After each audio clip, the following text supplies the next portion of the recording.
Two-pointer, puts it up. Too strong. Rebound. Bridges tips it out to Crowder. Booker for three. DeAndre ate the rebound. Paul for three.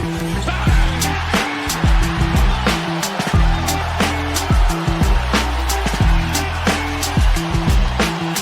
Middle to the drive. Blocked by Ayton. Saved by Bridges. Soundstripe.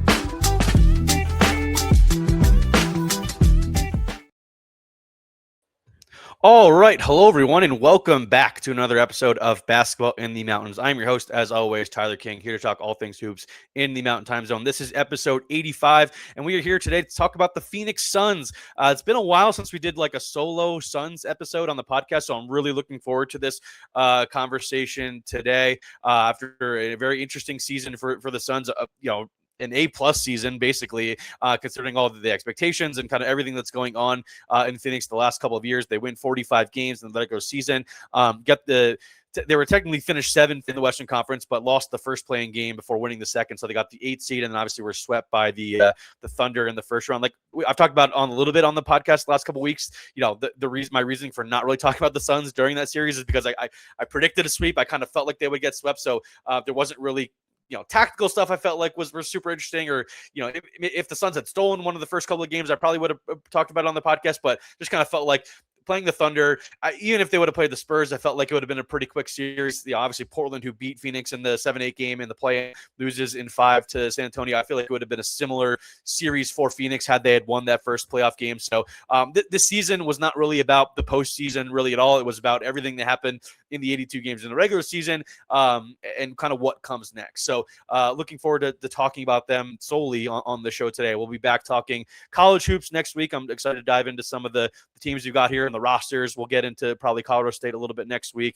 We'll be back talking Nuggets as well after we hear from some of the executives after their loss in the first round of the playoffs. And obviously early next week as well, you can stay tuned for a recap episode of the NBA Draft Lottery, because it is the biggest time of the year for the Utah Jazz, where they are going to be hoping and praying. Well, they're going to keep the pick. That was the main goal of this regular season here, the one final tank in Utah, is they hope at least. But we'll see exactly where the pick is. It could be a top 4 pick. It could, fall to 6 or to 7 or even all the way to 8, but they will keep it regardless.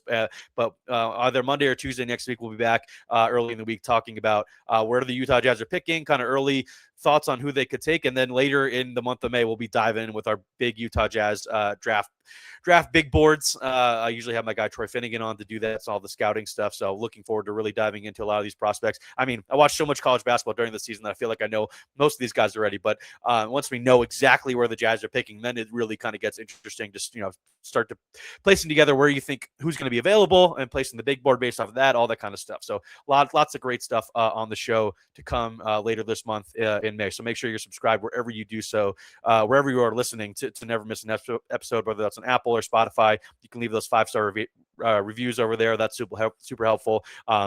All the episodes are posted in full on YouTube. We're starting to use YouTube Shorts as well to get some of the clips out there. We're over on TikTok as well. You can just search for Basketball in the Mountains. So make sure to follow us on all these various platforms and turn your notifications on, because you will get updated whenever we post stuff. So appreciate all of you that have already done so. And if you're not, please do so. It helps us grow the show. So without further ado, we're going to jump into today's episode. We've got a great guest on the show today. We've got Donnie Druin from Phoenix Suns on SI and Arizona Cardinals on SI. He does a lot of great stuff in the Phoenix area. Donnie, how you doing?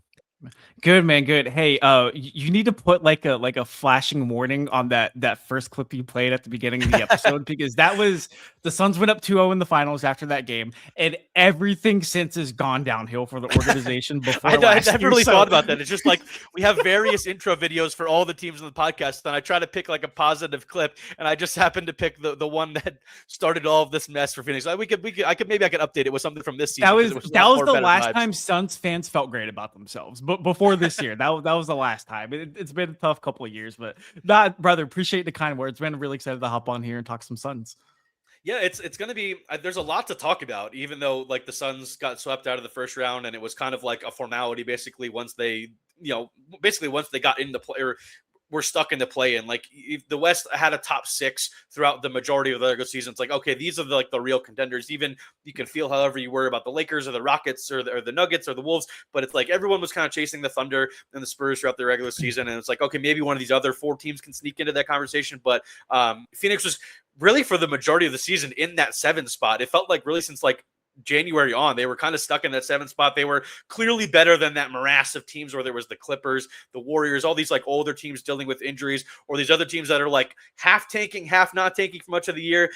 Just kind of what was it like for you watching the Suns kind of go through this season where they're kind of locked in the spot for most of it, and the fan base is having fun because the team is playing well. There's a new style, all that kind of stuff. You know, it just feels like the vibes are so much better after you mentioned like everything had gone so far south since the finals run, with firing 3 head coaches in 3 years, the Kevin Durant, Bradley Beal things all blowing up. And this year just kind of felt like a palate cleanser, even though it ends up being like a first round exit and a 45-win season. It just kind of, it's a weird blend in that sense, if you know what I mean. Yeah, no, and I think this year, entering this past season, it was more like a eat your vegetables kind of year for the Phoenix Suns. But like vegetables taste really good, right? Like unexpectedly, you like the broccoli, right? And it's like, you know, you didn't expect really this team to do anything after they fired their general manager. They fired their head coach. They traded away Kevin Durant. They stretched away Bradley Beal. They really have no control of their first round draft picks for the next however many years. Like, I think it's 2032, right? We'll talk about that a little bit. Just something like that. Yeah. Something crazy like that. And you're just like, okay, like what reason for hope is there? Because it was Devin Booker and like the island of misfit toys with Dillon Brooks and Jalen Green and all these other guys. And as it turned out, like Jordan Ott, the first year head coach, did a phenomenal job kind of assembling the pieces of the puzzle together. And more than anything, I think just people, including me, they wanted to see a basketball team that just they played hard. They played with effort. That's not something you get on a consistent 82 game basis, you know, for an NBA regular season. That's just, it is what it is. But I think a lot of Suns fans will tell you, Tyler, that the last couple of years with Devin Booker, Kevin Durant, Bradley Beal, that team thought they could walk into arenas and win games. And there were a lot of times where they thought talent alone could carry them. And whether it was like Frank Vogel or like Mike Budenholzer, the previous head coaches before, that was a recipe for disaster. And so I think it was really refreshing to see a guy like Dillon Brooks, like diving for loose balls and like getting in players' faces whenever they're up by like 20 in the third quarter. And it's just that like the identity of Suns basketball where it's like, hey, like these guys care. Like you're showing up to Mortgage Matchup Arena after a long day's work. You want to see a basketball team that plays cohesively. You want to see a team that plays hard. And regardless of the record, that's exactly what the Phoenix Suns did this year. And I think you put it best. It's like, they had such a phenomenal regular season. The playoffs were house money. The playoffs, whatever. I don't think any Suns fan really expected them to get past Oklahoma City Thunder. And if you do, my condolences. I picked OKC in 5. I thought the Suns were going to get a game off of them, maybe in 3 or 4 whenever they were back in Phoenix. But I just think even with how the season ended, being swept by Oklahoma City, being the only NBA team in the playoffs to not win a playoff game, I think this season was an overwhelming success for them. Absolutely. Yeah, and I keep going back to this quote that Matt Ishbia had. Obviously, he comes in, guns a-blazing as the new owner, spending all this kind of money, saying all the right things you want to hear from an owner. Like so many franchises, whether it's across the 4 major professional sports in America, we hear these owners. I mean, Portland right now, they've got their owner that's really kind of cheaping out on things. Like we've seen ownership groups come in and not say the right things and not be about the right things, and not even if they say the right things, not back it up. Matt Ishbia was a guy who said, we're going to spend money, we're going to try to compete, we're going to be aggressive, all that kind of stuff. It's just every move they made was the wrong one. And then after it kind of all blows up in his face, he realizes, okay, this is not really the way to go about it. And he says last April, after firing Mike Budenholzer, after making it very clear that they're probably going to move on from Kevin Durant, they're probably going to move on from Bradley Beal. Like he wanted to put a team out there on the court that he said, this is his quote, that everyone is proud of. He said he wants to have an identity similar to Phoenix, what you mentioned, grit, determination, work ethic, grind, all that kind of stuff. And that's exactly what they turned into this year, like you mentioned. So that's, I think, was the most encouraging part, was they realized what they needed to have, because they screwed themselves over basically for the rest of this decade, and they needed to build an identity of a franchise that people still wanted to care about, even if deep down in your heart of hearts that there's not really a giant future here for this group, at least beyond the next 4 to 5 years. I think there's a lot of teams in the Western Conference that are probably thinking similarly about what Oklahoma City and San Antonio have for the rest part of this decade, of like, man, we're we're just kind of stuck a little bit here. I know that, that's a little bit kind of doomerism in NBA sense of like, you don't want to just give up just because there's two kind of juggernauts at the top of the conference. But I think what Phoenix has done here in the last 12 months has been exactly what they needed to. Like you said, they have no control of their picks for the rest of this decade. I'm pretty sure it's 2032 when they finally do get recontrol their first round picks. They'll have a couple picks to use in the latter part of the decade here, but they won't be great picks. There's a lot of swaps on swaps and stuff like that. But what is your sense of kind of like what comes next now? Is it just like, are you just hoping that the franchise learns from what they did the last 12 months and continues to be patient? Or is there some kind of doubt that, okay, maybe they might, turn up the aggression once again, and that might not be the best thing? Yeah, no, I think they're going to be patient. And Suns owner Matt Ishbia at the end of season press conference that he held did say that he wasn't going to make any silly moves to the roster, kind of like he did similarly, because people forget, like, he was officially announced as the governor for Phoenix. He had a press conference, and then not even 12 hours later, he traded for Kevin Durant. Like that was one of the craziest. People forget how fast that happened. Yeah.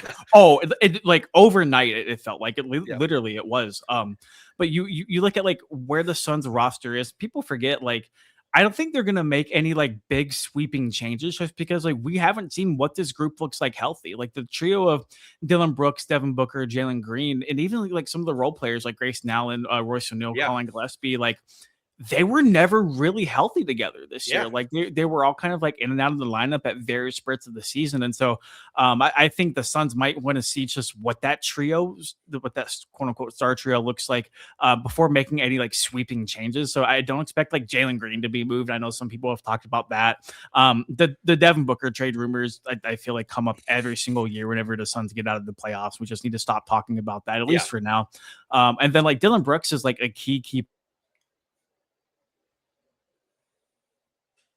I do think they might try to get a little bit longer in the lineup, because that was the big thing on Phoenix's scouting report was, hey, like they're not really big, like especially after Mark Williams went out. Yeah. And like on the perimeter, like these guys are like kind of small just in terms of like height and wingspan. Even Dillon Brooks is like an undersized 4 at this point. Yeah. And so like, while like the shooting's great, like they were a top 5 team and like 3-pointers made throughout the season. They're kind of tough to have like defense on the perimeter, and that was exploited by Oklahoma City. The Thunder exploited everything by Phoenix, but that's kind of like besides the point. But no, I think they're gonna try to find little ways to kind of upgrade itself while keeping the core intact. Absolutely.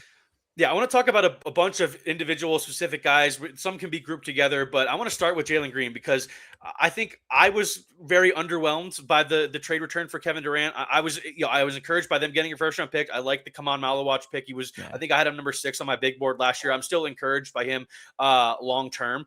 But the Jalen Green thing, I was like, man, I just don't see it. Like, and the contract is what it is. Like, after this, he's got 2 years left at $36 million basically per season, and then he's an unrestricted free agent in 2028.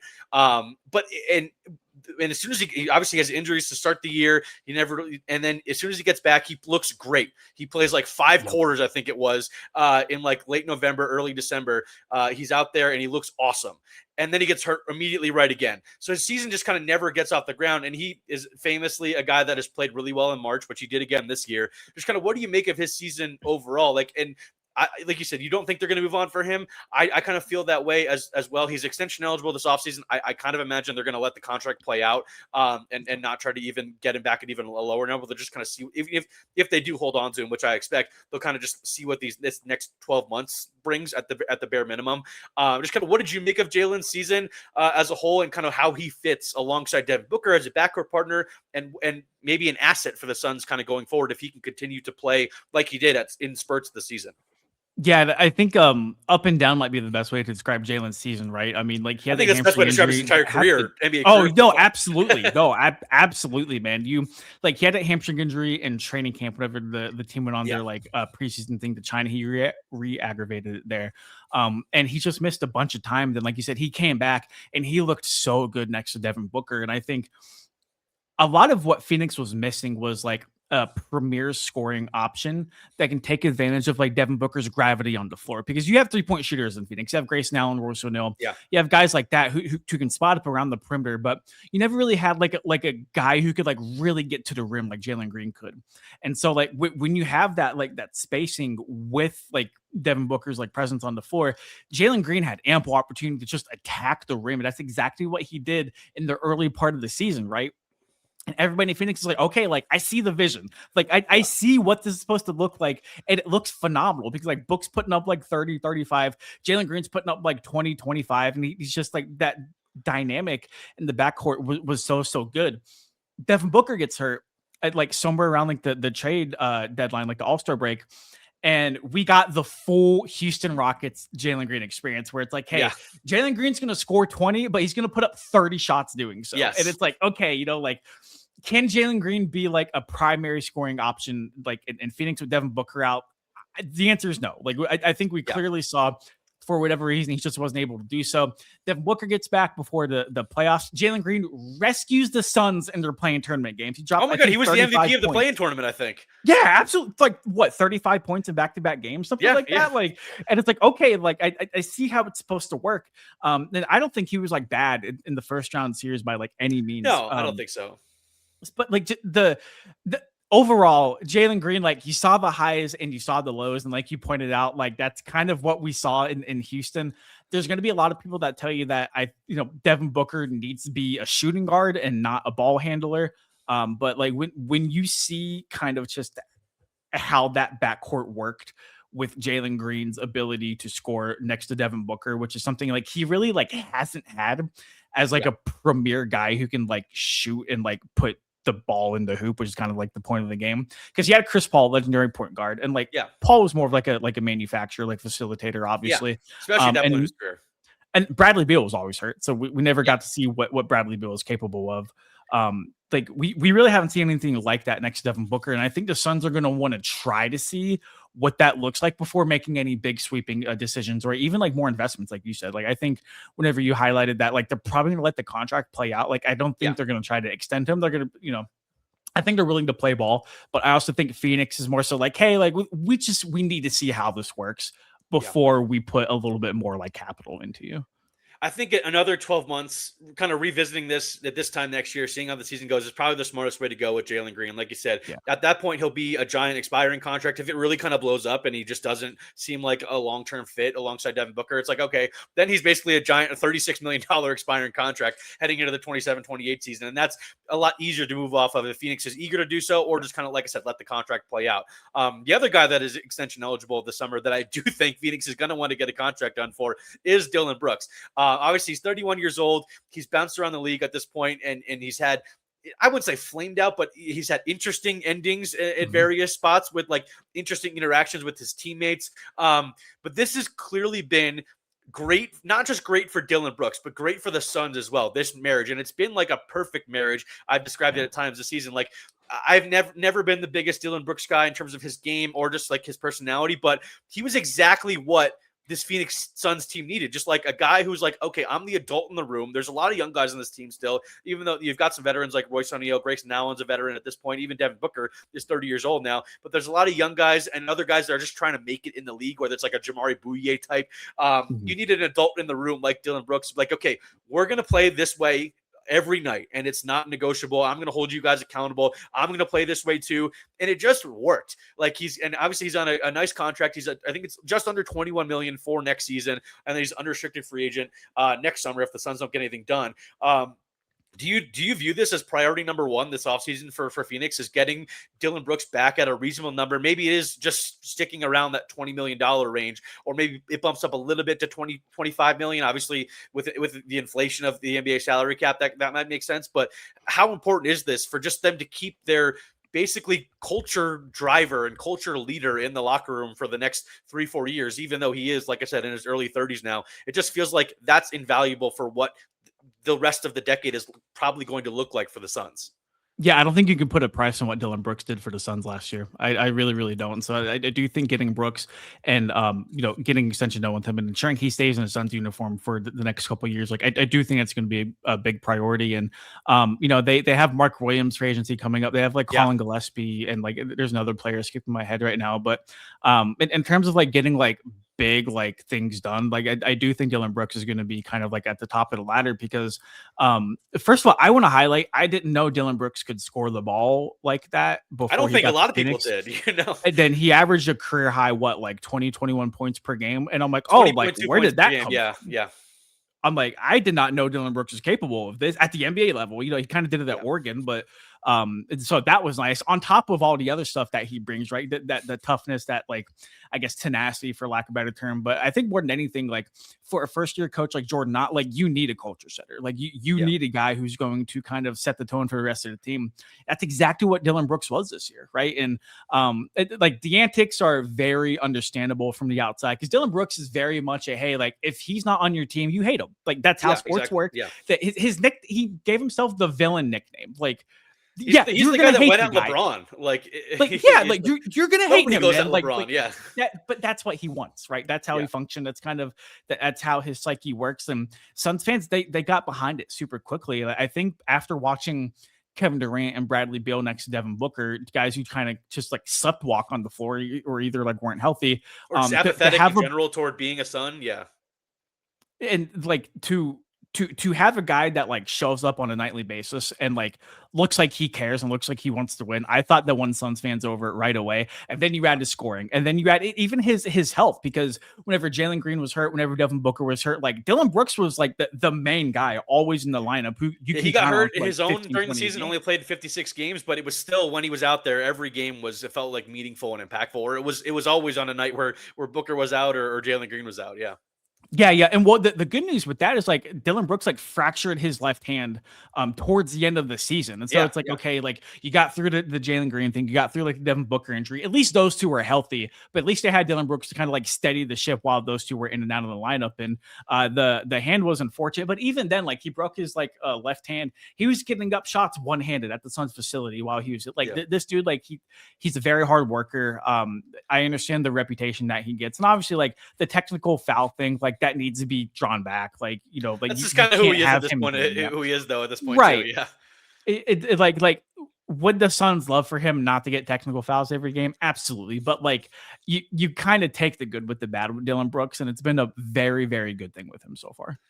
Yeah, I think if you're asking me like this summer, 4 years, 100 million for Dillon Brooks extension, I think that would be something great for both sides. I feel like, Dillon Brooks at this point of his career, he said he wants to play in Phoenix for the rest of his career. I think obviously the money situation is what it is. Like they're going to be paying Bradley Beal $19.3 million for the next 4 years. And obviously they've got other cap issues. Although I think they're no longer an apron team. Like they've done a good job of kind of steering out of the mud, if you will, from where they were as like in kind of cap hell for a couple of years. But I think 4 years, 100 million, I think that would be a really reasonable contract for both sides. I feel like if they're able to kind of get that done and have that continue after this year, where like I said, he's on just under $21 million for next season, which like you said, is kind of invaluable for what exactly he provided this past season. Two other guys I wanted to ask about. I want to talk about some veterans as well, and then some of the really, really young guys, but the rookies. But obviously, you mentioned Colin Gillespie, just an incredible season by him. And I want to ask about Mark Williams as well. But Colin Gillespie, a guy who I got to know a little bit while he was in Denver here as a two-way guy. He was a two-way guy on the Nuggets championship run. So he was like one of their practice squad guys. He was around the team all the time. And it was fun. I actually talked to him a little bit during that run, because when they were playing Miami Heat, him and Kyle Lowry, both two Villanova legends, Philadelphia guys. So there was that kind of story line aspect to that series, even though Gillespie wasn't out there. Just an incredible season by Colin Gillespie. He played 80 games, started 58 of them, scored almost 13 points per game. Obviously the best year of his career by far, his second year now in Phoenix, and he's a free agent this summer.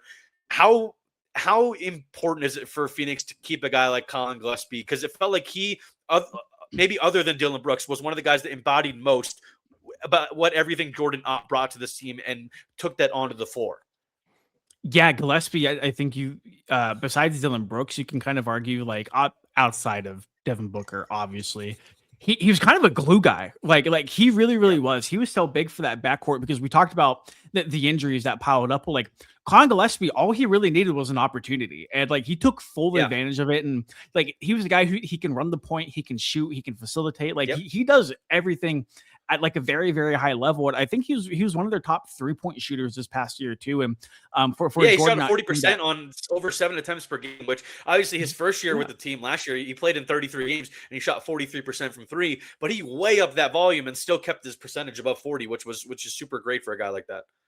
Yeah, and so like when you have guys who are either in and out of the lineup due to injuries or guys that are just struggling, like Colin Gillespie always felt like a consistent kind of like presence in the backcourt who can like do damage at all three levels as a scorer. And it was a really cool story because like you said, he was a two-way guy on the Nuggets, and it just felt like, hey man, like all he needs is playing time, and he finally got it this year. Now he quickly went from like an afterthought whenever the Suns initially signed him to like a guy like that should absolutely be brought back. And the Suns do have his like early bird rights heading into free agency, and I do fully expect him to be brought back. What that price point will look like, I'm not super duper sure because I'm Gillespie's going to want to cash out, and I'm sure the Suns are going to want to try to keep that number as low as possible, obviously for the sake of negotiation. But Gillespie earned every penny he's going to get this summer, and rightfully so. Like he's a great guy, he's an even better basketball player, and like a very underrated piece. And I for my money, I don't think he should have won it. But when we talk about like the most improved player award, like he should have been up there for me.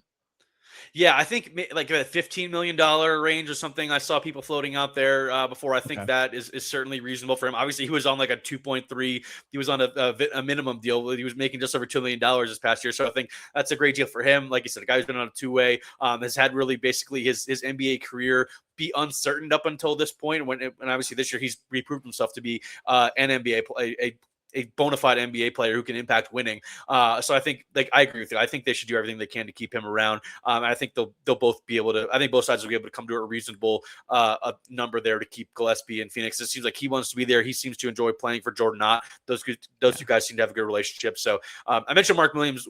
Williams was the other guy, the guy who had a really hot start to the season, it felt like, and then obviously injuries get in the way, as they always do for a guy like Mark Williams, and his production also kind of tapered off near the end of the season.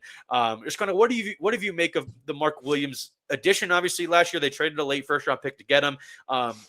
Quickly becomes a team starting center. And like I said, he was impactful for winning, especially in the first half of the year. But he's just a guy that's kind of always going to be injured. Now he's a restricted free agent this summer, and it feels like I don't know how much interest there's going to be from the rest of the league in terms of really giving him an offer sheet that the Suns won't be willing to match. So I think there's some runway for them to bring him back. Just kind of what do you make of the Mark Williams situation? And we can kind of segue that into the Khaman Maluach conversation about what his future is. Cause I love Khaman Maluach. As I mentioned, I had him super high on my big board last year. And I think it would be intriguing to see the Suns maybe commit to a bigger role for him starting next year. Cause he's really mostly a G League guy for this year, but kind of how does the Mark Williams thing factor into your mind of what Phoenix is going to do this summer?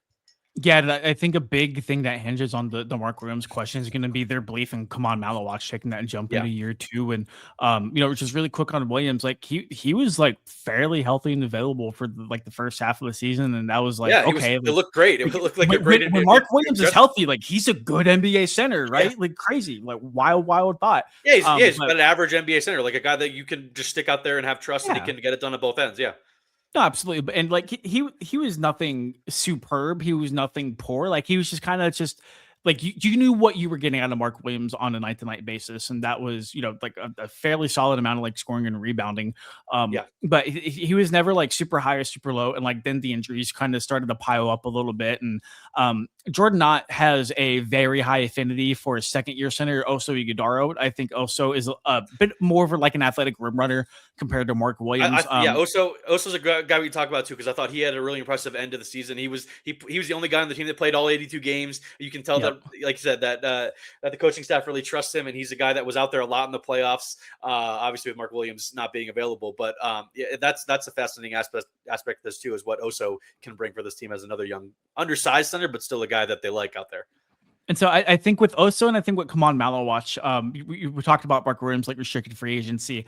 I think the Suns would like to bring Mark Williams back, but I don't think they're going to really try to stretch the wallet for him, if that makes They'll any have sense their at all. number, and Like, that's probably it. that's exactly going to be it, where it's like, hey, like, we want you back, but like, here's our number. And if you don't go, we have two very young, capable centers that we believe in moving into the future. But I mean, like, Mark Williams is a good NBA center, but like, I don't think the Suns are going to be worse off if he's not on the roster.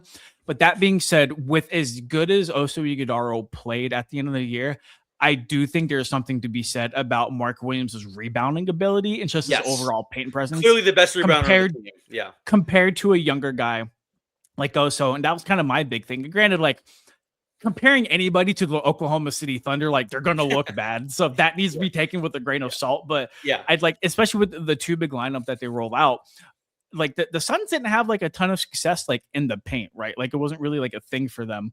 And I think a part of that was like Oso's inability to rebound, to really like attack the glass. And he's not a guy that stretches the floor either offensively.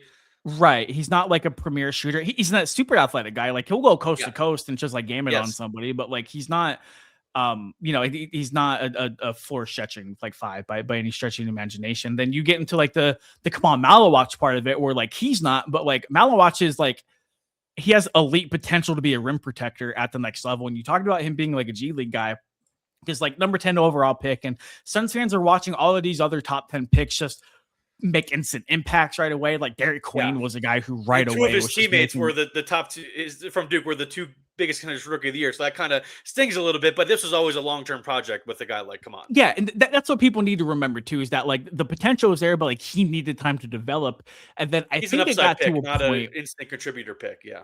Absolutely. Yeah. And I think it got to a point where like in the regular season where he was playing in the G League, where he would bounce up and down, but between the two teams, it's like, okay, well, like, we don't really have room for him right now on the Suns, because you have Nick Richards, Mark Williams, who's healthy, and also Ighodaro in his second year. Like, there's really no room for him to play. And then you watch him play in the G League, and he's blocking like 7 shots per night. It's like, okay, he clearly doesn't belong here either. Like, how can we kind of get him to that next level? And they traded Nick Richards at the trade deadline, and obviously with Mark Williams being a restricted free agent, like the runway is very much there for Khaman Maluach to be there. And just watching him on the floor, like the talent's so there. Like it really is so obviously there, but he's also very raw in the same sense. Like the spatial awareness and kind of just where he needs to be out on the floor, it still needs to develop and still needs to take a lot of time. But like, good for Khaman, because in that like late April stretch, like he got a lot of valuable minutes, both like at the end of the regular season, in the play-in tournament, and even like being swept by Oklahoma City. Like, those were like very valuable reps that he could probably take into next year as well. Yeah, I do think it's, like I said, there's probably going to be a situation where the Suns would like to have Mark Williams back, but they're going to say, we're going to have our number. Maybe it's 14-15 million over a 2 or 3 year deal. It's probably not going to be a long-term deal. Like, they're probably going to want to play it safe and not get too tied down with a guy who has a very checkered injury history. And because they do have a guy like Khaman Maluach, who they're probably thinking, okay, 19-year-old, a guy who still has not played a ton of basketball throughout his life. I don't think people have realized that as well. It was talking about a little bit, when he was at Duke, but this is a guy who's still very much learning the game. And I do think there is like I said, runway for him to get more minutes next year and just kind of focus on being a guy that impacts winning in the little ways, like defense, blocking shots. Like you mentioned, obviously he's got a ridiculous wingspan. He's 7'2", and he can rebound the heck out of the ball like he did at Duke.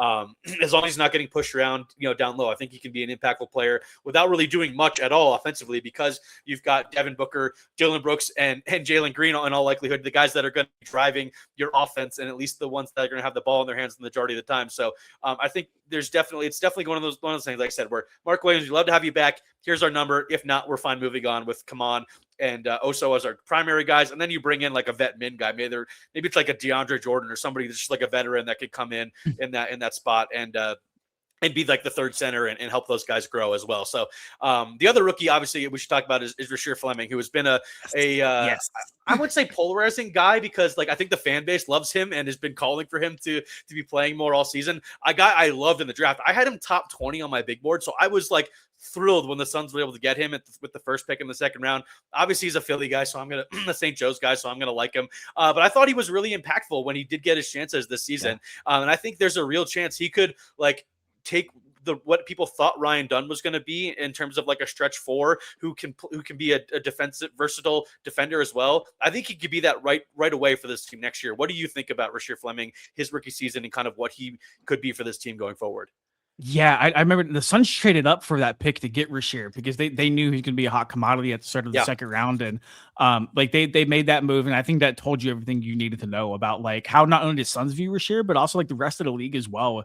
How we kind of slipped out of the first round, I have absolutely no clue, but like such like a bargain pick for the Suns in my opinion, because like the wingspan, like the athleticism, like his ability to like pick up full court and defend, his 3-point shooting ability is fine too. It's not like he can't score, and especially like towards the end of the year where like he was making just like key play after key play for that team, and the wing rotation in Phoenix was kind of stacked ahead of them, so like I understand him not playing a whole bunch, but it kind of got to a point where like nobody else is really getting it done. And it's like, hey man, I know he's a rookie, but like Rasheer Fleming looks incredible. Like, let's try to like get him involved a little bit more. That was kind of the overall sentiment from like fans and like media like me and stuff. And his future's so exciting. It really, really is, because like you see flashes and people make the Kawhi Leonard comparisons. Like, I'm not there yet, but like I see like, let's just try to get a 3-and-D 3/4 out of this guy first. Right. And I think to your point about Ryan Dunn, I think Dunn arrived to the league at least in his rookie season as like more like a polished defender, but like the offense really isn't there for him. Like Dunn isn't like even though he like shot the heck out of the ball his rookie year when no one expected. It's right. That didn't feel like it was real at any point, I don't think. No, I think that came back down to earth a little bit in Ryan Dunn's second year, but then you get Rasheer Fleming like who consistently like knock down open shots, especially from beyond the arc, and you take that's that really kind of what like, he does offensively is just catch and shoot threes.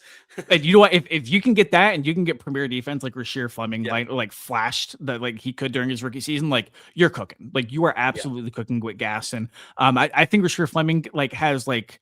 It's not as big as potential as Khaman Maluach, but like the runway's so there for Rasheer to really take off in year two. And it's like, that's probably one of the more exciting things about the Suns moving into next year is like, you have the stars, you have the scorers, like, you know, like Dillon Brooks, Jalen Green, Devin Booker. But like, if Rasheer Fleming can continue taking those steps, like he can be a monster in this league. He can absolutely be a problem in this league for sure.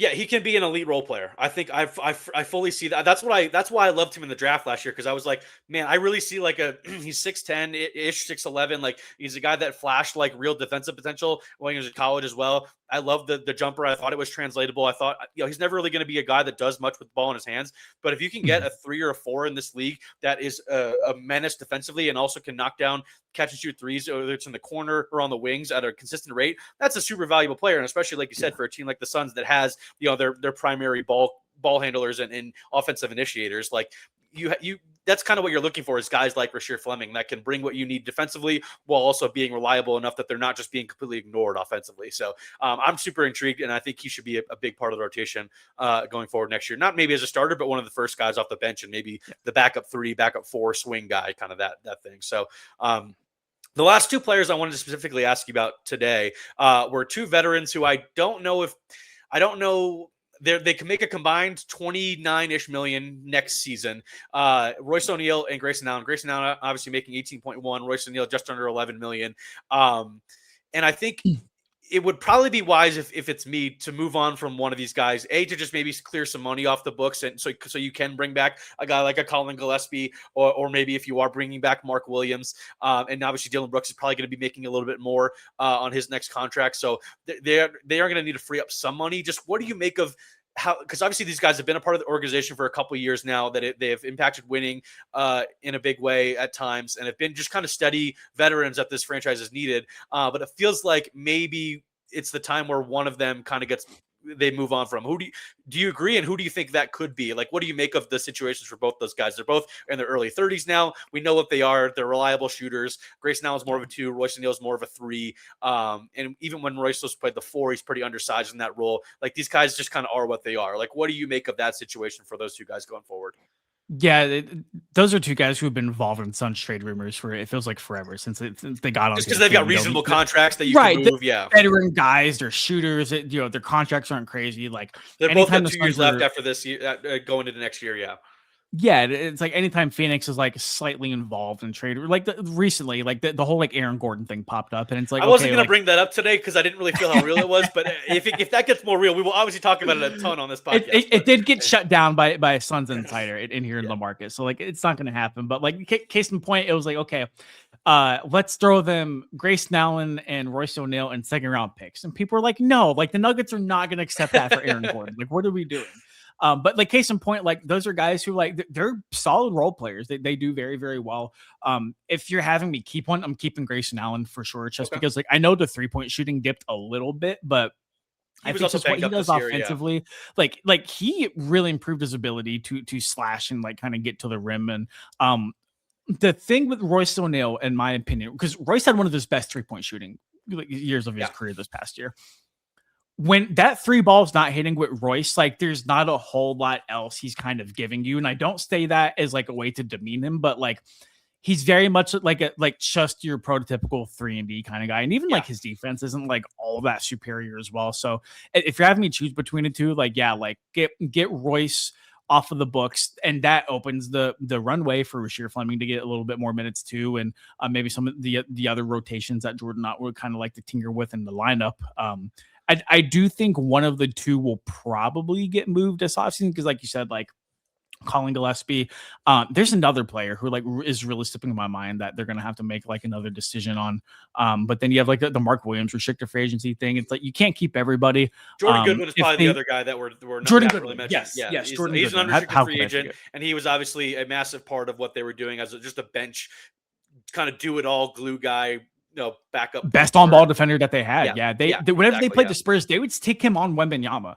And like Wembanyama for like very large stretches against the Suns, like was not really efficient in terms of like shooting the ball. It's like, okay, crazy. Like, how is Jordan Goodwin not shutting down the alien, but kind of like, like limiting Victor Wembanyama? And so like Jordan Goodwin's going to be another key piece. That's like, okay, you're looking at priorities. Royce O'Neal is not defining this basketball team. I feel a lot more comfortable kind of dumping him, but like, who are you going to trade him to? What return are you going to get? Like all of those little things are going to have to play a part. But like the Suns for once after the whole Kevin Durant thing, they seem to know what they're doing. Like they put together a pretty like conceivable like roster and team. And I just think that like they're going to make the smaller tweaks, like moving a Royce O'Neal, but like their roster in terms of star power, in terms of cohesion, chemistry, all that stuff, it's largely going to be untouched. Yeah, the Royce O'Neal, he's obviously easier to move because his contract is lower. It's like I said, it's under $11 million next season, so that's a little bit more palatable for a team to take on, and maybe like a younger team that is just looking for a veteran to come in would be willing to bring in a guy like Royce O'Neal. I think he's like I say, he's easier to move off of, and I think I agree, he's probably a little bit more likely that the Suns move off of him. So last thing I wanted to ask you before I get you out of here, Donnie, this has been a great conversation. I'm glad we were able to do this because this has been a lot of fun. Likewise, but I appreciate you, man. Yeah,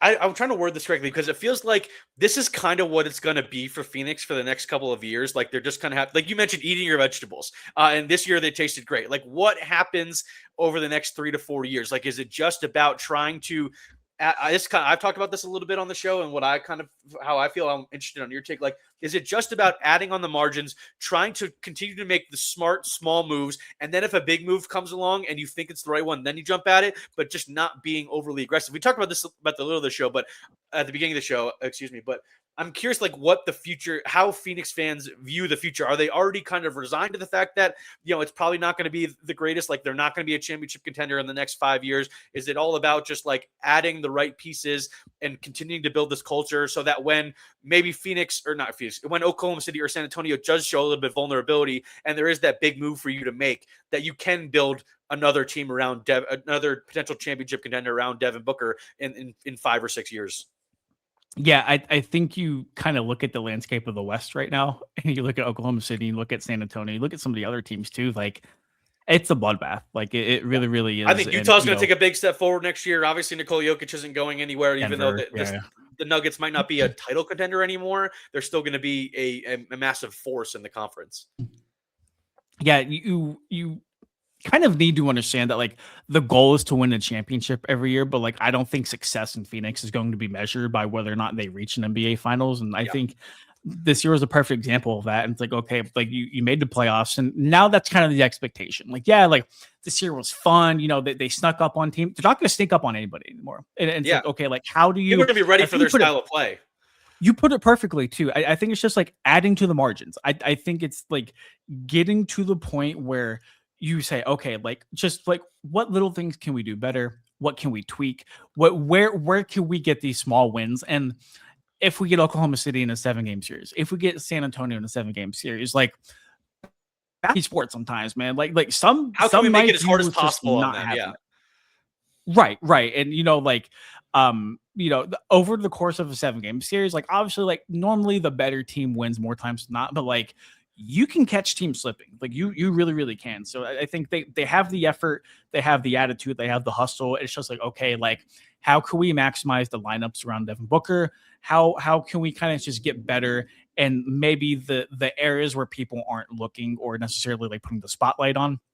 And I think that's going to come in like the role players, like we talked about a little bit earlier.